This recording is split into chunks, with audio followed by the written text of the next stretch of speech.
Layo naman ang kauna-unahang prosthetics and orthotic school sa bansa na lalo pang makatulong sa mga pasyenteng may kapansanan. Hindi raw kasi dapat mahadlangan ng kapansanan ang normal na pamumuhay ng isang pasyente. Balitang hatid ni Cara David.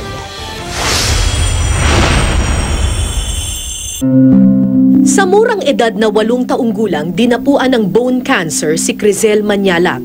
Sa dasal at payo ng doktor, kumapit ang kanyang mga magulang. Pero ang talagang sumubok sa pamilya ay ang abiso ng doktor na kailangang putulin ang paa ni Crizel. Ang hirap tanggapin, simpleng sumakit lang ang paa, cancer na. Nag-conference po sila dito kung anong gagawin sa kanya. Pwede naman daw yung rotation plasty. Imbis na tuluyang putulin ang paa ni Crizel, sumailalim siya sa isang hindi gaanong popular na procedure, ang rotation plasty. Tinatanggal lamang ang gitnang bahagi ng paa na apektado ng cancer. Kabilang na dito ang kanyang tuhod. Ikakabit naman ng pabaliktad ang ibabang bahagi ng paa para magsilbi na panibagong tuhod. In cases where you have cancer of the bone between the hip and the knee joint, we remove that mass, and when you remove it, you now have a space between the hip joint and the knee and the rest of the remaining thigh.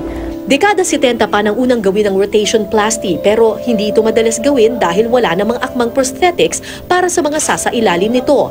Kaya naman kalimitan, pinuputol na lamang ang buong paa ng pasyente kahit pa pwede naman itong isalba pa. You have a joint that would extend and flex or bend the prosthesis and still render the patient complete and functional. Pero ngayon, posible nang dumami ang pwedeng sumailalim sa rotation plasty dahil may prosthetics at orthotic school na sa Pilipinas. Itinayo ang kauna-unahang prosthetics and orthotic school noong 2012 sa pagtutulungan ng University of the East Ramon Magsaysay Memorial Medical Center, Nippon Foundation at Cambodia Trust.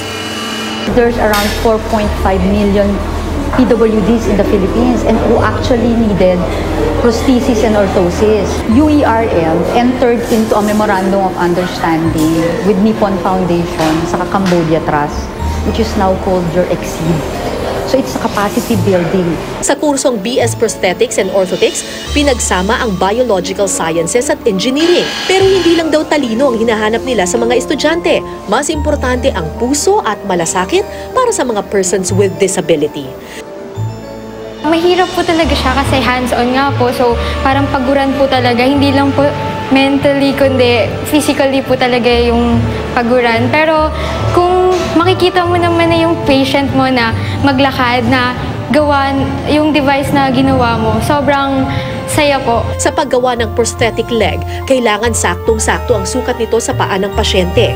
Matapos ang paggawa ng cast, kailangan pang maghintay ng ilang linggo ang pasyente bago ito matapos at gamitin. Dahil sa pagmamalasakit, teknolohiya at pagpupursige ng mga institusyon, hindi na hadlang ang kapansanan para sa mga tulad ni Crizel para mamuhay ng normal at makamit ang kanyang mga pangarap. Cara David, GMA News.